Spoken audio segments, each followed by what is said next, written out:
নমস্কার বন্ধুরা, নিবেদিতাস কিচেনে আপনাদের সকলকে অনেক স্বাগত জানাই। আশা করি আমার সকল বন্ধুরা খুবই ভালো আছেন। আমিও ভালো আছি বন্ধুরা।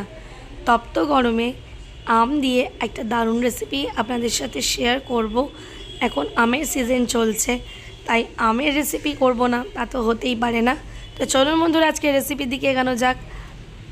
এখানে আমি প্রথমে একটা কড়াইয়ের মধ্যে 2 চামচ নিয়ে নিয়েছি ঘি। পুরো ভর্তি ভর্তি ঘি নেব না, কিছুটা কম কম করে 2 চামচ ঘি নিয়ে নিয়েছি।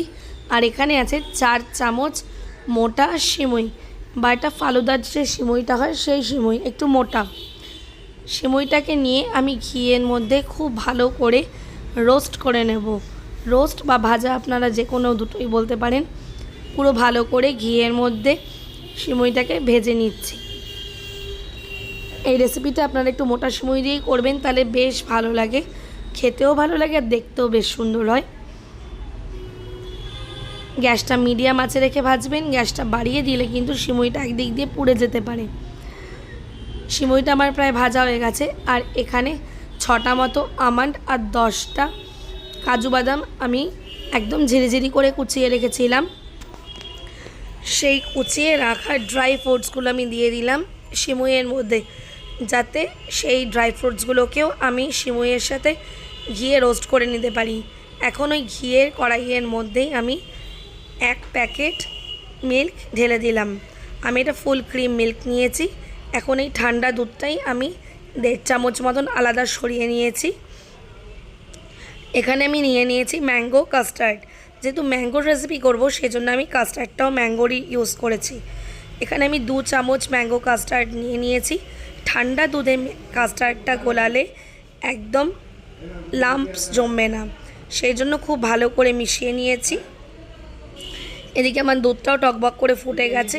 এর মধ্যে রোস্ট করা ঘিয়ের মধ্যে যে সিমুইটা ছিল আর ড্রাই ফ্রুটসগুলো, সেটা আমরা দুধের মধ্যে দিয়ে নিয়েছি। এই অবস্থায় 10 মিনিট খুব ভালো করে ফোটাতে হবে। 10 মিনিট খুব ভালো করে ফুটিয়ে সিমুইটাকে আমি সিদ্ধ করে নেব।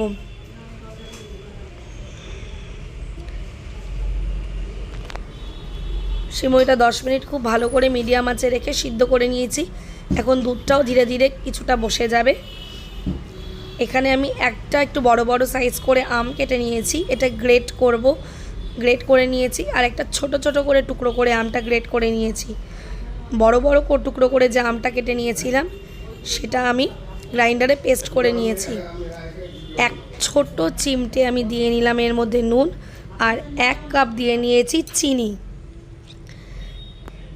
বড় কাপ নয়, ছোট কাপের 1 কাপ চিনি নিয়েছি। যেহেতু আম দেবো, সেই জন্য আমি চিনিটা অল্প দিয়েছি। আপনারাও আপনাদের আন্দাজ করে চিনিটা দেবেন। এখন চিনিটা দিয়ে খুব ভালো করে নাড়িয়ে নিয়েছি। দেখুন বন্ধুরা, দুধের পরিমাণটাও একদম কমে গেছে। এদিকে আমার সিমুইটাও খুব ভালো করে সিদ্ধ হয়ে গেছে। আর ঘিয়ের যা গন্ধ উঠছিল, সেটা তো কোনো বলবারই নয়। আমের এই ডেজার্টটা আপনারা একবার বাড়িতে বানিয়ে দেখবেন, দারুণ খেতে হয়েছিল। আমি গ্যারান্টি দিয়ে বলতে পারি আপনাদের কিন্তু দারুণ লাগবে। আর ঠান্ডা ঠান্ডা করে খাবেন, বাচ্চাদের মন লুফে নিতে পারবেন। বাচ্চা কেন, বড় সবাই খুব ভালো খাবে। টকবক করে আরও 3-4 মিনিট আমি ফুটিয়ে নিয়েছি। এখন দুধের পরিমাণটাও বেশ খানিকটা কমে গেছে।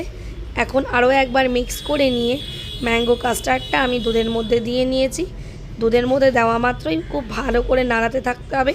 দেখুন একদম দারুণ সুন্দর কালারও চলে এসছে, আর সুন্দর একটা অ্যারোমা বেরাচ্ছিল ম্যাঙ্গো কাস্টার্ডের।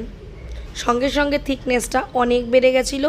আর আমি গ্যাসের ফ্লেমটা 2 মিনিট মতন রেখেই বন্ধ করে দিয়েছি। আপনারাও তাই করবেন, একদম সঙ্গে সঙ্গে জমে যাবে। এখন আমাদের একটাই কাজ, সেটা হচ্ছে এই ম্যাঙ্গো কাস্টার্ডটাকে, যেটা আমি ফালুদা দিয়ে বানিয়েছি, সেটাকে ঠান্ডা করা। খুব সহজেই ফ্যানের তলায় রেখে দেবেন 2-3 ঘন্টার জন্য, যতক্ষণ না পর্যন্ত ঠান্ডা হচ্ছে।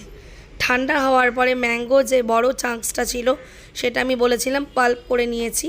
সেই পাল্পটা আমি এই ফালুদার সাথে মিশিয়ে নিয়েছি।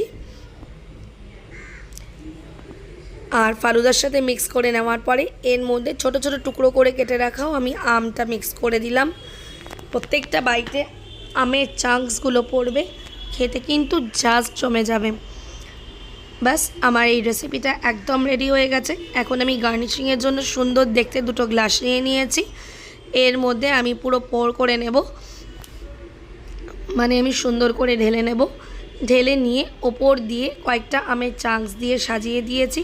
দেখুন বন্ধুরা, আমের এই ফালুদার রেসিপিটা আমার কিন্তু একদম রেডি হয়ে গেছে। আমার আজকের এই রেসিপিটা আপনাদের কেমন লাগলো অবশ্যই কমেন্টে জানাবেন।